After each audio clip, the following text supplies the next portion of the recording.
দর্শক এই মুহূর্তে আছি আমি রাজশাহীতে। এটা কি জায়গা ধরে? দরগাপাড়া পদ্মার পাড়ে। তো আচ্ছা, দেখতে পাচ্ছেন এগুলো সবগুলো গিরিবাজ কবুতর। আচ্ছা, আপনি যে একটা ভিডিও করেছিলাম সব তো সেল হয়ে গেছিল, আবার কবুতর কই থেকে নিয়েছেন? নতুন করে ঢুকালেন? কবুতর ছাড়িয়ে দিবেন বলে আর ভিডিও করবেন না, রাখবেন না কবুতর খামারে? আবার নতুন করে কি জন্য করলেন?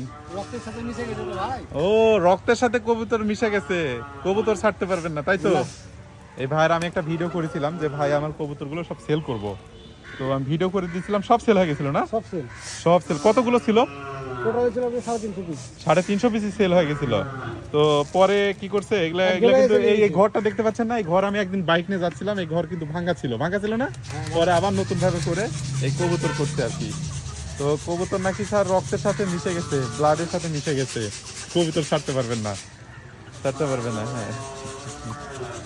এগুলো সবগুলো গিরিবাজ কবুতর। এই কবুতর সেল করবেন না আর সেল করবেন এমনি কেউ এক দুই জোড়া নিতে চাইলে? এখন আমি কিনছি আবার। ও, আপনি এখন কিনতেছেন আবার? কি কি গিরিবাজ আছে এখানে আপনার?